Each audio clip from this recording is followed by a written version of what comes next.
கர்த்தர் நல்லவர். ஆமென். கர்த்தர் நல்லவர். சந்தோஷமாக இருக்கிறோமா? ஒரு பெரிய காரியத்தை நாம் இந்த நாளில் ஆண்டோடைய சமூகத்தில் பெறப்போகிறோம். ஒவ்வொரு நாளும் நம்ம புது புது கிருபைகளை பெற்றுக்கொள்வதற்கு தான் ஆயத்தமாக இருக்கிறோம், வாஞ்சியோடு இருக்கிறோம் இல்லையா? ஆண்டவராகிய இயேசு கிறிஸ்துவின் நாமத்தில் மீண்டுமாக உங்கள் யாவருக்கும் நற்செய்தி எழுப்புதல் ஊழியத்தின் சார்பிலே உங்களுக்கு என்னுடைய வாழ்த்துதலை தெரிவிக்கிறேன். நீங்கள் நிச்சயமாக ஆசீர்வதிக்கப்பட்டவர்கள். சோர்ந்து போகாமல் எப்பொழுதும் ஜெபம் பண்ணுங்க. சோர்ந்து போகாமல் எப்பொழுது நற்கிரியைகள் செய்யுங்க. சோர்ந்து போகாமல் ஆண்டோடைய சமூகத்தில் நீங்கள் நன்மை செய்யுங்க. கர்த்தர் உங்களுக்கு பெரிய காரியங்களை செய்வார். இப்பொழுது நாம் ஆண்டோடைய கரத்தில் நம்மை தாழ்த்தி ஒப்பு கொடுப்போம். யோவேல் தீர்க்கதரிசியின் புஸ்தகத்தில் 2ஆம் அதிகாரம் 21வது வசனம் விதமாய் சொல்லுகிறது. யோவேல் எழுதின தீர்க்கதரிசியின் புஸ்தகம் 2ஆம் அதிகாரம் 21வது வசனத்தில், தேசமே பயப்படாதே, கர்த்தர் பெரிய காரியங்களை செய்வார் என்று சொல்லி ஆண்டோடைய கரத்திலே இந்த ஆசீர்வாதம், வாக்குத்தத்தம் பண்ணப்பட்ட ஆசீர்வாதங்கள் எல்லாம் ஆண்டோடைய பிள்ளைகளாகிய நமக்கு தான் ஆண்டவர் வைத்திருக்கிறார். இதை நாம் சுதந்திரமாக்கணும், இதை நமக்கு சொந்தமாக்கணும். யோவேல் தீர்க்கதரிசியின் புஸ்தகம் 2ஆம் அதிகாரம் 21ஆம் வசனத்திலே, சீயோன் தேசமே பயப்படாதே, மகிழ்ந்து களிகூறு, கர்த்தர் பெரிய காரியங்களை செய்வார். ஸோ நம்ம பார்த்து ஆண்டவர் சொல்கிறார், தேசங்களுக்கு ஒரு பெரிய எழுப்புதல் நாட்களில் நம்ம வந்திருக்கிறோம். நமக்கு ஒவ்வொரு காரியத்தை செய்யும் முன்பதாக நமக்கு என்ன இருக்குது? ஒரு சிறிய பயம் வருது. எந்த பரீட்சையானாலும் சரி, அல்லது வீட்டில் எந்த ஒரு காரியங்களையும் நம்ம செய்யும்போதும் திடீர்னு நம்ம செயல்படும் பொழுது நமக்கு என்ன உள்ளத்தில் ஒரு சந்தேகம், ஒரு பயம், ஒரு கலக்கம், இது சரியாக இருக்குமோ சரியாக இருக்காதோ அப்படின்னு சொல்லி. ஆனால் அவர் சொல்கிறார், பயப்படாதே, மகிழ்ந்து களிகூறு, கர்த்தர் பெரிய காரியங்களை செய்வார் என்று சொல்லி. ஆகவே நம்ம உள்ளத்தில் ஆழத்திலிருந்து, ஆண்டவரே இன்றைக்கு இந்த வார்த்தையின் மூலம் என்னை பலப்படுத்துங்க, இந்த வார்த்தையின் மூலம் எனக்கு பெரிய காரியங்களை எனக்கு செய்யுங்க, நான் அதை விசுவாசிக்கிறேன் என்று சொல்லி நம்ம ஆண்டுடைய கரத்தில் ஒப்பு கொடுப்போம். நிச்சயமாக தேவன் பெரிய காரியங்களை செய்வார். தகப்பனே, இந்த நல்ல அருமையான தகப்பனே, இந்த செய்தி வேளையிலே உங்கள் கரத்தில் எங்களை தாழ்த்தி அர்ப்பணிக்கிறோம். அந்த செய்தியை கேட்டுக்கொண்டிருக்கிற ஒவ்வொரு பிள்ளைகளுடைய வாழ்க்கையிலும் இருக்கிற பயங்கள் மாறட்டும். நீர் அவர்கள் எப்பொழுதும் நமக்கு மகிழ்ச்சியாக இருக்க உதவி செய்யுங்க. மாத்திரமல்ல, பெரிய காரியங்களை நீ செய்வேன்னு சொல்லியிருக்கிறீங்க. அந்த பெரிய காரியங்களை நீர் உடைய பிள்ளைகளுக்கு செய்வீராக. உங்கள் கிருபைக்கு ஒப்பு கொடுக்கிறேன். ஆசீர்வதித்தரலும் இயேசுவின் நாமத்தில் பிதாவே, ஆமேன். ஹல்லேலூயா. பெரிய காரியம், சின்ன காரியத்தையே நம்மளால் செய்ய முடியல. பெரிய காரியம் நம்ம என்ன செய்ய போகிறோம்? பெரிய காரியங்களை நம்ம என்ன காரியங்களை நம்ம ஆண்டோடைய சமூகத்தில் பெற்றுக்கொள்ள போகிறோம் என்றால் ஏராளமான காரியங்கள் இருக்குது. அதே யோவேல் தீர்க்கதரிசியின் புஸ்தகத்திலே நம்ம பார்த்தோம்னா அவர் என்ன சொல்கிறாரு? நீங்கள் முன்மாறி பின்மாறி ஏற்கனவே வருஷிக்க பண்ணி நீங்கள் எதெல்லாம் இழந்தீங்களோ, வெட்டுக்கிளி, பச்சை புழுக்கள், இந்த இதுகளெல்லாம், முசுக்கொட்டை பூச்சி, இதெல்லாம் அரிச்சு எடுத்த உங்கள் வாழ்க்கையில் ஆசீர்வாதங்களெல்லாம் நீங்கள் திரும்ப பெற்றுக்கொள்வீர்கள் என்று சொல்கிறார். நீங்கள் திரும்ப அதை என்ன செய்யுங்க, சம்பூர்ணமாக நீங்கள் சாப்பிடுவீங்கன்னு சொல்கிறார். உங்களை அதிசயமாய் நடத்தி வந்து உங்கள் தேவனாய் கர்த்தரை நீங்கள் துதிப்பீர்கள்னு சொல்கிறார். இதெல்லாம் தான் பெரிய ஆசீர்வாதம், பெரிய காரியங்கள். நம்ம இழந்த எல்லா ஆசீர்வாதங்களும் சரியா இந்த நாளில் நிறைய காரியங்கள் ஆவியானவர் வெளிப்படுத்துகிறார். நம்ம ஏன் ஆசீர்வாதமாக இல்லை, நம்ம களஞ்சியங்கள் ஏன் நிரம்பலை, நம்ம ஏன் நிறைய காரியங்களை நம்ம செய்ய முடியலைன்றதுக்கு ஒரு முக்கியமான சில காரியங்கள். மாம்சமான யாவர் மேலும் அவர் தன்னுடைய ஆவியை ஊற்றுவாராம். அதான் பெரிய காரியம். மாம்சமான யாவர் மேலும், அதாவது உலக காரியங்கள். அவங்க ஒரு வேளை என்ன செய்யலாம்? நீங்கள் பாருங்கள், இன்றைக்கி ஆண்டவருக்கு பயப்படுற பயத்தில் இருக்கிற பிள்ளைங்க கையில் என்ன இருக்குது? செல்ஃபோன் இருக்குது. இந்த செல்ஃபோனில் அவங்க பார்க்குற படங்களுக்கு கணக்கு கிடையாது. 3 hours தியேட்டரில் போய் பார்க்குற படத்தை என்ன செய்கிறாங்க? இந்த செல்ஃபோனில் அவங்க உட்காந்து என்ன செய்கிறாங்க? எவ்வளோ சீக்கிரம் பார்க்க முடியுமோ அதை பார்த்து முடிச்சிடுறாங்க. சீரியல் பார்த்து அவங்க நேரத்தை என்ன செய்கிறாங்க? அதை செலவு பண்ணுறாங்க. தனக்கு கிடைக்கிற நேரங்களெல்லாம் வேண்டாத காரியங்களை பார்த்து அவங்க தங்களுடைய உள்ளத்தை என்ன செய்கிறாங்க? திருப்தி ஆக்கி கொள்கிறாங்க, தங்களுடைய ஆசைகளை எல்லாம் நிறைவேற்றி கொள்கிறாங்க. ஆனால் இது எல்லாமே இதனால தான் பாதி நம்ம ஆசீர்வாதங்களே நம்ம என்ன செய்கிறோம்? இழந்து நிற்கிறோம். நம்ம வீடு ஆசீர்வாதம் இல்லாமல், நம்ம குடும்பம் ஆசீர்வாதம் இல்லாமல், நம்ம வாழ்க்கையில் மாம்சமான காரியங்கள் நிறைய இருக்கிறதுனால நம்மளால் என்ன செய்ய முடியல? ஆசீர்வாதமாக வாழ முடியல. அந்த ஆசீர்வாதத்துக்கு நாமளே தடையாக இருக்கிறோம். ஆண்டவர் அல்ல, அவர் எந்த விதத்திலும் நம்மளை ஆசீர்வதிக்க தடையே கிடையாது. அவர் இந்த கடைசி நாட்களில் நான் உங்கள் மத்தியில் பெரிய காரியங்களை செய்வேன்னு சொல்கிறார். அப்படியே அந்த பெரிய காரியங்கள், ஆண்டவரே, நான் இழந்து போனேன், என் வாழ்க்கையில் நான் இழந்த பணங்கள், நான் இழந்த சமாதானம், இழந்த ரட்சிப்பு, இழந்த ஆசீர்வாதம், இழந்த சுகம், நல்ல ஆரோக்கியமாக இருந்தேன், ஆனால் நான் என் சுகத்தெல்லாம் இழந்துட்டேன் ஆண்டவரே என்று சொல்லி அந்த எல்லாம் இழந்து போன எல்லாவற்றையும் நீங்கள் மீண்டும் பெற்றுக்கொள்கிறீங்க பார்த்தீங்களா? அதுதான் ஒரு பெரிய சமாதானம். அதுதான் ஆண்டவருடைய சமூகத்தில் பெரிய காரியம். இன்றைக்கு கர்த்தர் நிச்சயமாக உங்களுக்கு அந்த ஆசீர்வாதத்தை கட்டளையிடுவார். எத்தனை பேருக்கு அந்த ஆசீர்வாதம் வேணும்? இதை பார்த்துக்கிட்டு இருக்கிறோமே. ஆண்டவரே, எனக்கு நீங்கள் பெரிய காரியம் செய்ய மாட்டீங்க, ஆனால் ஒரு கண்டிஷன் கொடுக்குறாரு பாருங்கள். என்ன கண்டிஷன் கொடுக்குறாரு? தேசமே பயப்படாதே, மகிழ்ந்து களிகூறு. அவருக்கு நம்ம எப்பவும் சந்தோஷமாக இருக்கணுன்றது தான் அவருடைய சித்தம். நெகேமியா 8ஆம் அதிகாரம் 10வது வசனம் நெகேமியா சொல்கிறாரு, கர்த்தருக்குள் மகிழ்ச்சியாக இருப்பது தான் உங்கள் பலன். பிலிப்பியர் 4ஆம் அதிகாரம் 4லிருந்து 6 வரைக்கும் பரிசுத்த பவுல் சொல்கிறாரு, சந்தோஷமாக இருங்கள், கர்த்தருக்குள் சந்தோஷமாக இருங்கள் என்று மறுபடியும் உங்களுக்கு சொல்லுகிறேன். அப்போ எல்லா இடத்துலையுமே இப்போ இன்னும் சங்கீத புஸ்தகத்துலலாம் வாசித்து பார்க்கும்போது என்ன சொல்கிறாங்க, அவரை ஆராதிக்கிறதுக்கு நம்ம வரும்போது மகிழ்ச்சியோடு தேவனுக்கு ஆராதனை செய்யுங்கள். அழுதுகிட்டே இல்லை, பாவத்தை வச்சுக்கிட்டே இல்லை, அல்லது நம்ம என்ன மூஞ்சி தூக்கிட்டு வந்து இல்லை, வீட்டில் சண்டை போட்டே வருவாங்க சிலர் சர்ச்சுக்கு. அங்கே வந்துட்டு என்ன செய்வாங்க, ரொம்ப நேரம் ரெஸ்ட்லெஸ்ஸாக இருப்பாங்க. அங்கே நம்ம பார்த்தாலே தெரியும், அங்கே ஓடுவாங்க, இங்கே பார்ப்பாங்க, ஒழுங்காக இருக்க மாட்டாங்க, இங்கே திரும்புவாங்க, அங்கே திரும்புவாங்க. எல்லாருக்கும் டிஸ்டர்பன்ஸ். அது காரணம் அவங்களுடைய உள்ளத்தில் மகிழ்ச்சி இல்லை, சந்தோஷம் இல்லை, சமாதானம் இல்லை. அதனால அவங்க என்ன செய்ய முடியல, அவங்களால தேவனை ஆராதிக்க முடியாது. அதுமாதிரி எல்லோரும் நார்மலாக ஏதாவது ஸ்கூலுக்கு போகிற பிள்ளைகளாக இருந்தாலும் சரி, சரியாக படிக்கலை, சரியாக எதுவும் அவங்க செய்யலை, அவங்க அப்பா அம்மாவுக்கு பிரியமாக எதுவும் செய்யலை, டீச்சர்ஸ்க்கு பிரியமாக செய்யலை அப்படின்னா அவங்க தங்களுடைய சந்தோஷத்தை அவங்க இழந்து போகிறாங்க.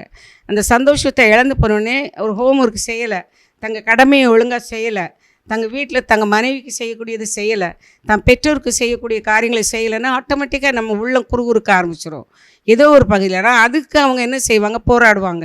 போராடி கடைசியில் தப்பு செய்த தவறு இவங்க மேலே, ஆனால் அவங்க என்ன செய்வாங்க, ஆப்போசிட்டாக நம்ம மேலே பழிகளை சுமத்தி தவறு செய்யாதவங்களை செய்ததாக என்ன செய்வாங்க, பொய் சொல்லி அவங்க தப்பு வைக்கிறதுக்கு, தங்களை தப்பு வைக்க வழி பார்ப்பாங்க. ஆனால் ஆண்டவர் அதையெல்லாம் வெறுக்கிறார், தீமை எல்லாம் அவர் வெறுக்கிறார். இன்றைக்கு நம்ம என்ன செய்யணுமா, மகிழ்ந்து பயப்படக்கூடாது, மகிழ்ந்து களி வரணும்.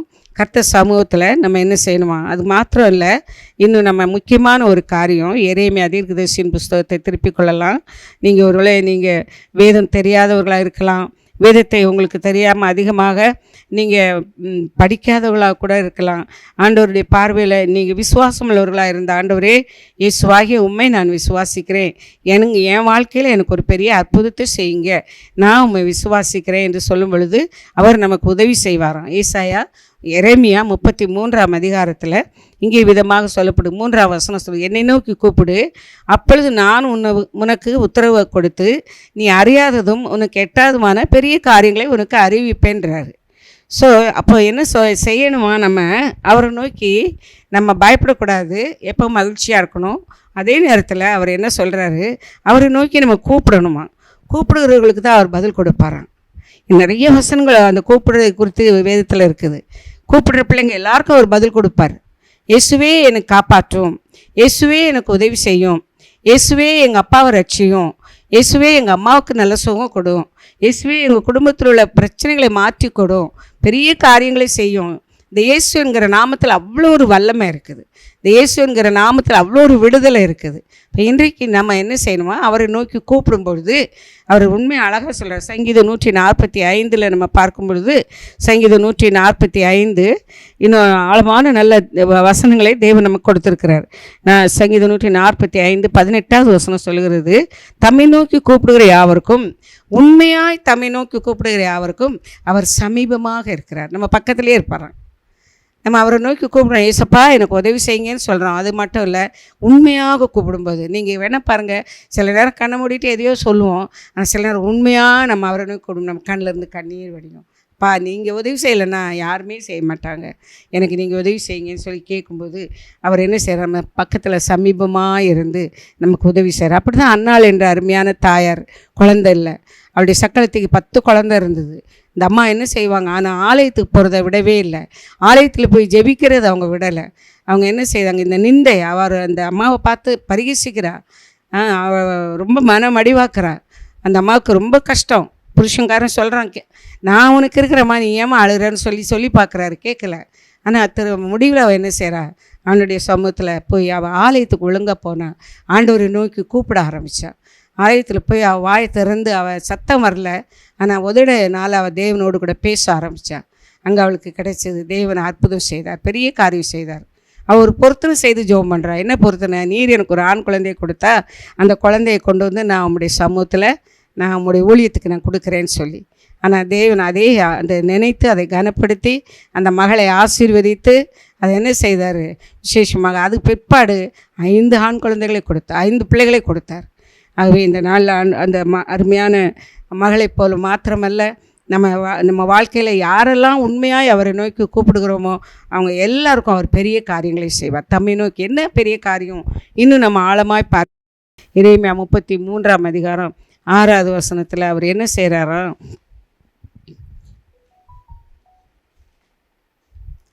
எரேமியா 33ஆம் அதிகாரம், இதோ நான் அவர்களுக்கு சௌக்கியமும் ஆரோக்கியமும் வரப்பண்ணி அவர்களை குணமாக்கி அவர்களுக்கு பரிபூர்ண சமாதானத்தையும் சத்தியத்தையும் வெளிப்படுத்துவேன் என்கிறார்.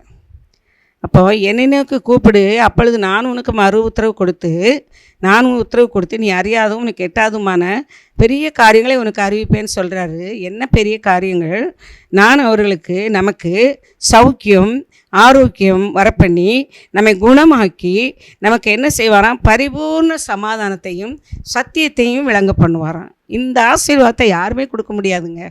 எவ்வளோ கோடீஸ்வரங்களை எவ்வளோ பணம் வச்சுருந்தாலும் இந்த ஆசீர்வாதம்லாம், இந்த ஆவிக்குரிய ஆசீர்வாதத்தை ஈஸியாக யாரும் கொடுக்கவும் முடியாது. கொடுத்த நம்மக்கிட்ட இருந்த அந்த ஆசீர்வாதத்தை யாரும் நம்மகிட்ட பறிக்கவும் முடியாது. இன்றைக்கு அந்த ஆசீர்வாதம் தான் ஆண்டவர் கொடுக்கும்படியாக வந்திருக்கிறார். உங்களுக்கு பெரிய காரியம் வேணுமா? உங்கள் வாழ்க்கையில் பெரிய காரியம் நடக்கணுமா?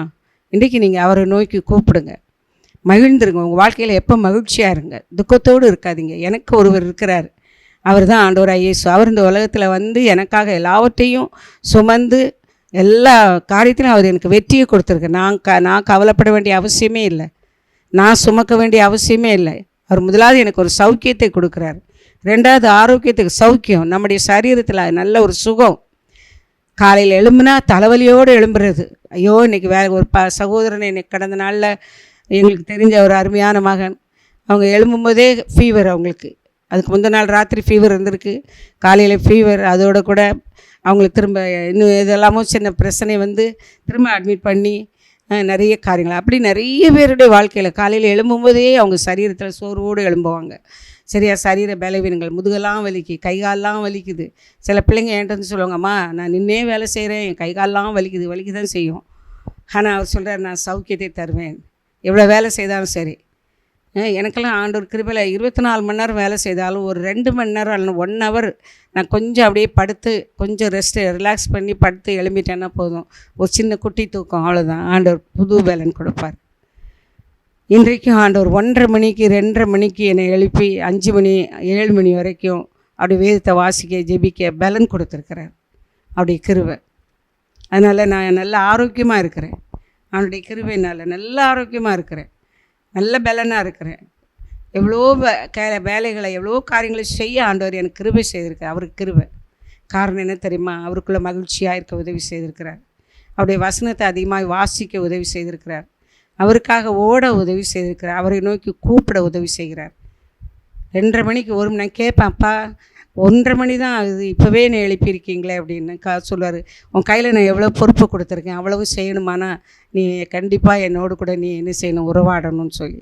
அதுக்கப்புறம் நான் கொஞ்சம் நேரம் ஆராதனை செய்வேன். பாட்டு எனக்கு ரொம்ப பிடிக்கும், நான் பாட்டு பாட ஆரம்பிப்பேன். கொஞ்சம் நேரம் எழும்பி நல்லா என்ன செய்வேன், நிறைய எனக்கு தெரிஞ்ச பாட்டெல்லாம் பாடி ஆராதிக்கும் போது முடிச்சுட்டு நான் முடிக்கிறதுக்கு தான் இருப்பேன். எல்லாம் முடித்து திரும்ப அடுத்தது பைபிள் வாசிக்கிறது போகலாம் அப்படின்னு சொல்லி நினைக்கும் போது என்ன உள்ள அவ்வளோ மகிழ்ச்சியாக இருக்கும். எங்கள் அப்பா அவரை நான் துதிக்கணும், அவர் ராஜாதி ராஜா கத்தாதி கத்தர், அவர் தான் அந்த அண்ட சராசரங்களை படைத்தவர். இப்படி நம்ம அவரை துதிக்க ஆரம்பிச்சிட்டோம்னா நம்ம வாயில் நிறைய பாட்டுகளை கொடுப்பார். ஸோ அவரை ஆராதிக்கிறது அவருக்கு ரொம்ப பிடிக்கும். நீங்கள் வேணால் பாருங்கள், வீட்டில் 1-2 பாட்டு நீங்கள் பாடி பாருங்கள், அந்த பாட்டுகளை நீங்கள் போட்டு நீங்கள் ஆண்டவரை ஆராதித்து பாருங்கள். ஆண்டவர் இன்னும் உங்களுக்கு புது புது பாட்டுகளாக கொடுப்பார், ஆவியில் உங்களை நிரப்புவார், பலப்படுத்துவார். அப்போ ஆவியானவர் என்கிட்ட சொல்லுவார், எங்கே நீ போகிற, நீ இன்னும் கொஞ்சம் நேரம் என்னை ஆராதியும்பார். அவருக்கு ஆராதனையில் அவ்வளோ பிரியம், நம்ம ஆராதிக்கிறது அவருக்கு மிகவும் பிரியம். அதனால் இந்த நாளில் ஆண்டோடைய சமூகத்தில் மகிழ்ச்சியாக இருங்க, சந்தோஷமாக இருங்க. வீட்டில் எந்த பிரச்சனை இருந்தாலும் சரி, கர்த்தர் எனக்காக யாவையும் செய்து முடிப்பார். எனக்கு அடிக்கடி ஆவியானவர் கொடுக்குற வசனம் இதுதான். சங்கீதம் 138 8வது வசனத்தை அவர் எனக்கு ஒவ்வொரு தடவையும் கொடுக்குறது தான். கர்த்தர் எனக்காக யாவையும் செய்து முடிப்பார். அவர் கிருபை என்றும் உள்ளது. அவர் தம்முடைய கரத்தின் கிரியைகளை நிகழ விடவே மாட்டார். ஒரு நாள் அவர் கைவிட மாட்டார். மகிழ்ச்சியாக இருங்க, அவரை தேடுங்க. அவரை தேடுவர்களுக்கு ஒரு நன்மையும் குறைபடாது. சங்கீதம் 34 10வது வசனம் சொல்லுது, கர்த்தரை தேடுவர்களுக்கு ஒரு நன்மையும் குறைபடாதுன்னு சொல்லி. ஆகவே இந்த நாள் அவர் பாருங்கள், சௌக்கியம், நம்முடைய சரீரத்தில் நல்ல சுகத்தை கொடுக்குறார். நம்ம வியாதியே வராமல் இருக்கலாம், வியாதி வந்தாலும் அதை சீக்கிரமாக சுகப்படுத்துவார். சரியா? அந்த மாதிரியான ஒரு அபிஷேகத்தை தேவன் கொடுப்பார். அது மட்டும் இல்லை, ஆரோக்கியம் விசுவாசத்தை ஆழமாக நமக்கு குறிக்கிறது. விசுவாசத்தில் ஆரோக்கியமாகணுமா?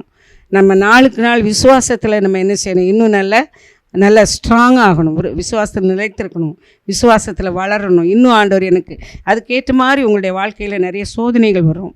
அதுகளெல்லாம் ஆண்டவர் ஜெயிக்க உதவி செய்கிறார். அது போக மாத்திரம் இல்லை, அவர்களை நம்மளை குணமாக்குவாராம். நம்ம எதிலெல்லாம் நோய் இருக்குதோ, நம்ம ஆவிக்குரிய நோய்கள் நிறைய இருக்கும் பாருங்கள். இன்றைக்கும் பாருங்கள், பொறாமை, எரிச்சல், கோபம், கோல் சொல்கிறது, பொய் சொல்கிறது, ஏமாற்றுறது, வீணாக அம்மாட்ட ஒன்று பேசுகிறது, அப்பாட்ட ஒன்று பேசுகிறது, இங்கே ஒன்று பேசுகிறது, அங்கே ஒன்று பேசுகிறது மட்டும் இல்லை. நம்ம ரொம்ப நிறைய நமக்கே தெரியும், நம்முடைய மனசாட்சி நமக்கு நல்லா பேசும். ஆனால் அவர் என்ன சொல்கிறார்? அதெல்லாம் குணமாக்குவாராம். நம்ம என்ன செய்யணும்? அவரை தேடும்போது நம்மளை அதுலேருந்தெல்லாம் அந்த வியாதி, அந்த ஆவிக்குரிய நோய்களை எல்லாவற்றையும் அவர் குணமாக்குவாராம். அது மட்டும் இல்லை, அவர்களுக்கு என்ன கொடுப்பாராம்? பரிபூர்ண சமாதானம். ஏசாயா 26ஆம் அதிகாரம் 3வது வசனம் சொல்லுது, உம்மை உறுதியாய் பற்றி கொண்ட மனதை அடைவன் உண்மையே நம்பி இருக்கிறபடியால் நீர் அவனை பூர்ண சமாதானத்துடன் காத்துக்கொள்வீர். இப்போ நமக்கு தேவை இன்றைக்கி பாருங்கள், சமாதானத்தை தேடி தான் ஜனங்கள்லாம் என்ன செய்கிறாங்க? செருப்பு போடாமல் இங்கேயும் அங்கேயுமா எல்லாத்தையும் குத்திக்கிட்டு அவங்க வாழ்க்கையில் எங்கெங்கெல்லாமோ போகிறாங்க. அவங்களுக்கு ஒரு பெரிய திருப்தி, இதை நம்ம செய்ததுனால நம்ம பாவங்கள் மன்னிக்கப்பட்டுச்சுன்னு பல விதங்களில் அவங்க தங்களை திருப்திப்படுத்தி போகிறாங்க. ஆனால் அந்த சமாதானம்லாம், அந்த காரியங்கள்லாம் கொஞ்ச நாளைக்கு தான். திரும்பவும் அவங்க பழைய வாழ்க்கை. ஆனால் நமக்கு இதில் ஆண்டவர் நமக்கு என்ன செய்கிறாரு? பரிபூர்ண சமாதானத்தையும் சத்தியத்தையும் வெளிப்படுத்து. சத்தியம்தான் உண்மை, இந்த வேதம்தான் சத்தியம். இந்த சத்தியத்தை தேவன் நமக்கு வெளிப்படுத்துவார். இன்னும் என்ன செய்யணும்? இன்னும் எப்படி இருக்கணும்? இன்னும் என்னெல்லாம் செய்யணும்? இது எல்லாவற்றையும் வெளிப்படுத்துவோம். அது மாத்திரம் இல்லை, 7வது வசனம் சொல்லுது, நான் யூதாவின் சிறையிருப்பையும் இஸ்ரவேலின் சிறையிருப்பையும் திருப்பி முன் இருந்தது போல அவர்களை நான் கட்டுவிப்பேன். உங்கள் குடும்பத்தை நிச்சயமாக தேவன் கட்டப்போகிறார், பெரிய காரியம் செய்ய போகிறார். நீங்கள் உடஞ்சி போனீங்களா? உங்கள் வீடுகளெல்லாம் நீங்கள் இழந்துருக்கிறீங்களா? பணங்களை நீங்கள் இழந்துருக்கிறீங்களா? அல்லது சுகத்தை இழந்துருக்கிறீங்களா? சமாதானத்தை இழந்துருக்கிறீங்களா? உங்கள் பிள்ளைங்க உங்களை விட்டு தூரமாக போயிட்டாங்களா? உங்கள் குடும்பத்தில் நீங்கள் எல்லாராலும் கைவிடப்பட்டிருக்கிறீங்களா? இன்றைக்கு அவர் சொல்கிறாரு, நான் உங்களுக்கு பரிபூர்ண சமாதானத்தை தருவேன், சத்தியத்தை நான் விளங்க பண்ணுவேன். உங்கள் சிறையிருப்பை முன் இருந்ததை எல்லாவற்றையும் மாற்றி உங்கள் வீட்டில் உங்களை நான் முன் இருந்தது போல் உங்கள் வீட்டை நான் கட்டுவேன்னு சொல்கிறேன். உங்கள் குடும்பத்தை நான் கட்டுவேன்னு சொல்கிறார். விசுவாசிக்கிறீங்களா? இன்றைக்கு இந்த வார்த்தையின் மூலம் தேவன் உங்களை ஆசீர்வதிப்பார். அது மாத்திரம் இல்லை, அவர்கள் எனக்கு விரோதமாய் குற்றம் செய்த அவருடைய எல்லா அக்கிரமங்களுக்கும் அவர்களை நீங்களாக்கி சுத்திகரித்து, யாரெல்லாம் நமக்கு விரோதமாக எழும்புனாங்களோ ஆண்டவர் அவங்க பாவங்களை ஆண்டவர் மன்னிக்க போகிறார். அதுதான் பெரிய காரியம். இது வரைக்கும் நம்ம இந்த காரியத்தை நம்ம கேள்விப்பட்டதே இல்லை. உங்களுக்கு விரோதமாக யாரெல்லாம் அக்கிரமம் செய்கிறாங்களோ, உங்களுக்கு விரோதமாக செய்கிறவங்களுடைய பாவங்களை அவர் மன்னிப்பாராம். அது உங்களுக்காக. ஹல்லேலூயா. நீங்கள் பண்ணுற ஜெபம், அவர்கள் எனக்கு விரோதமாக குற்றம் செய்த அவருடைய எல்லா அக்கிரமங்களுக்கும் அவர்களை நீங்களாக்கி சுத்திகரித்து, அவர்கள் எனக்கு விரோதமாய் குற்றம் செய்து எனக்கு விரோதமாய் துரோகம் பண்ணின அவருடைய எல்லா அக்கிரமங்களையும் மன்னிப்பேன்றார். எவ்வளோ நல்ல ஆண்டவர் பார்த்தீங்க. இதாங்க பெரிய காரியம். உங்கள் வாழ்க்கையில் ஒரு பரிபூர்ண சமாதானம் வேணுமா? செய்தி கேட்டுக்கொண்டிருக்க எனக்கு அருமையான பிள்ளைங்களை, இன்றைக்கு உங்கள் குடும்பத்தில் யாரெல்லாம் உங்களுக்கு விரோதமாக எழும்புனாங்களோ, யாரெல்லாம் உங்களை நிந்திச்சாங்களோ, யாரெல்லாம் உங்களை பேசினாங்களோ, அவங்களுடைய குறைகளை தேவன் இன்றைக்கி மன்னிக்கிறார். உங்களுடைய ஜெபம், உங்களுடைய அந்தரங்கமான ஜெபம், உங்களுடைய கண்ணீரின் ஜெபங்கள், உங்களுடைய கூப்பிடுதல், உங்களுடைய வேண்டுதல், நீங்கள் அவரை நோக்கி கூப்பிடுறீங்களே, அந்த கூப்பிடுதலுக்கு அவர் இன்றைக்கு பெரிய காரியங்களை செய்கிறார். அது மாத்திரம் இல்லை, நான் அவர்களுக்கு செய்யும் நன்மையெல்லாம் கேட்கப் போகிற பூமியின் எல்லா ஜாதிகளுக்கும் முன்பாக அது எனக்கு மகிழ்ச்சியுள்ள கீர்த்தியாயும் புகழ்ச்சியாயும் மகிமையுமாயும் இருக்கும். இது தான் இப்போ எல்லோரும் சொல்ல போகிறாங்க. அவங்களுடைய குறைகளை நான் மன்னிக்கிறதுனால அதில் புகழ்ச்சி வரப்போகுது, அதில் கீர்த்தி வரப்போகுது, அதில் நான் மகிமை அடைய போகிறேன்றார். விசுவாசிக்கிறீங்களா? இன்றைக்கு விசுவாசிக்கிற உங்கள் வாழ்க்கையில் இன்றைக்கு ஆண்டவர் அதை செய்து நிறைவேற்றப் போகிறார்.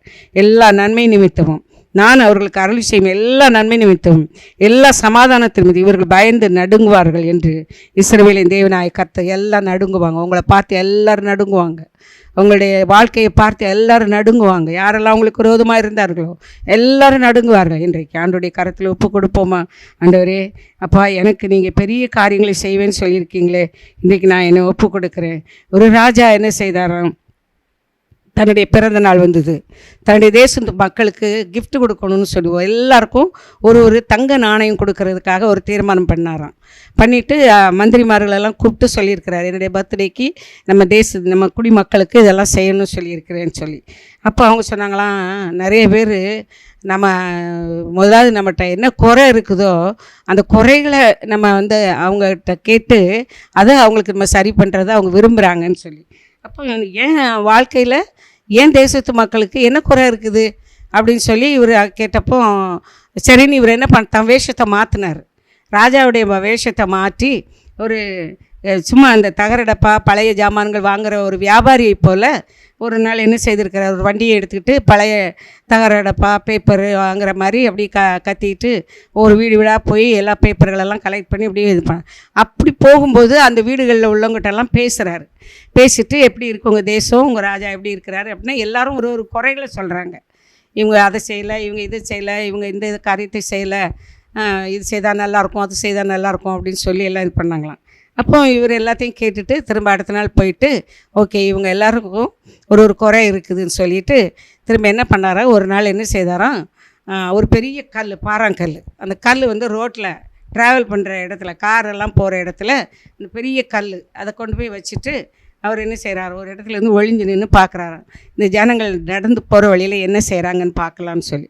இப்போ அதில் பார்த்தா ஒரு சிலர் என்ன பண்ணுறாங்களா, எல்லாம் அந்த பக்கமாக யாருமே அந்த கல்லை எடுத்து மாற்றி போட்டுட்டு போகணுன்ற எண்ணமே இல்லை. காரில் போகிறவங்களானாலும் சரி, எதானாலும் சரி, ஒருத்தரும் அதை எடுத்து போட்டு போகலை. எல்லாம் விலகி தான் என்ன செய்திருக்காங்க.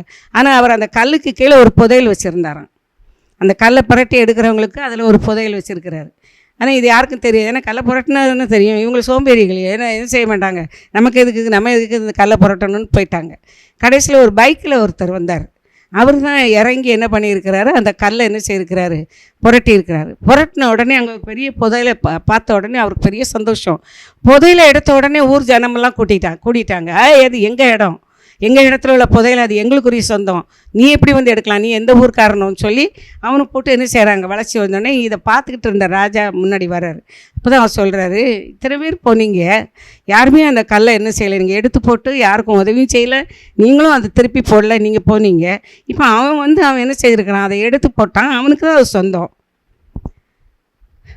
அந்த பரிசு அவனுக்கு தான் சொந்தம் சொல்லி அவர் என்ன செய்ய இப்போ அதுக்கப்புறம் அவங்களுடைய குறைகளெல்லாம் அவங்க என்ன செய்தாங்களாம், சோம்பேறிகள், அவங்க எவ்வளோ காரியங்களில் இருக்குது. இப்போ இன்றைக்கு நாம் எதுலெல்லாம் குறைவுள்ளவர்களாக இருக்கிறோம், இதில் நம்ம ஆண்டவரை நோக்கி கூப்பிடலை. இன்றைக்கு நம்ம ஆண்டோடைய கரத்தில் நம்ம ஒப்பு கொடுப்போம். நிச்சயமாகவே தேவன் நம்முடைய வாழ்க்கையில் இதே நாளில் இதே நேரத்தில் ஆண்டவர் நம்ம வாழ்க்கையில் ஒரு அற்புதம் செய்வார், பெரிய காரியங்களை செய்வார். ஆண்டோடைய கரத்தில் ஒப்பு கொடுப்போமா? தகப்பனே, இந்த நல்ல அருமையான ஆண்டவரே, இந்த செய்தி வேளையிலே நீர் எங்களோடு பேசின இந்த அருமையான தகப்பனே, வார்த்தைகளை கேட்ட ஒவ்வொரு பிள்ளைகளுடைய வாழ்க்கையிலும் தேவாவியானவர் நீர் பெரிய காரியங்களை செய்து கொண்டிருக்கிறீர். இந்த விசுவாசத்தை எங்களுடைய உள்ளத்தில் நீர் தந்ததற்காக நன்றி அப்பா. விசேஷமாக பரிபூர்ண சமாதானம், யாரெல்லாம் எங்களுக்கு விரோதமாக எழும்பினார்களோ அவர்கள் எல்லாரும் எங்கள் பக்கமாய் வரப்போகிறார்கள். நீர் அவருடைய பாவங்களை மன்னிக்கும் பொழுது ஒரு பெரிய காரியம் நடக்கும் ராஜா. ஆமாண்டவரே, அவர்களுக்கு நீர் நன்மை செய்கிறீர் தகப்பனே. அந்த எங்களுடைய ஜெபங்களை கேட்டு ஆமாண்டவரே நீர் பெரிய காரியங்களை செய்து கொண்டிருக்கிறதுக்காக நன்றி. தேவனே, உமக்கு நன்றி. சௌக்கியத்தையும் ஆரோக்கியத்தையும் சத்தியத்தையும் ஆண்டவரை விளங்க பண்ணுகிற தேவன், எங்களுக்கு பரிபூர்ண சமாதானத்தையும் தருகிறதற்காய் நன்றி. தேவரே, நீ செய்த பெரிய காரியங்களுக்காய் ஸ்தோத்திரிக்கிறோம். கிருபைக்கு ஒப்பு கொடுக்கிறோம். துதி கனம் மகிமை உமக்கே செலுத்துகிறோம். இயேசு கிறிஸ்துவின் இனிய நாமத்திலே ஜெபிக்கிறோம் நல்ல பிதாவே. ஆமேன், ஆமேன். God bless you. ஆமேன்.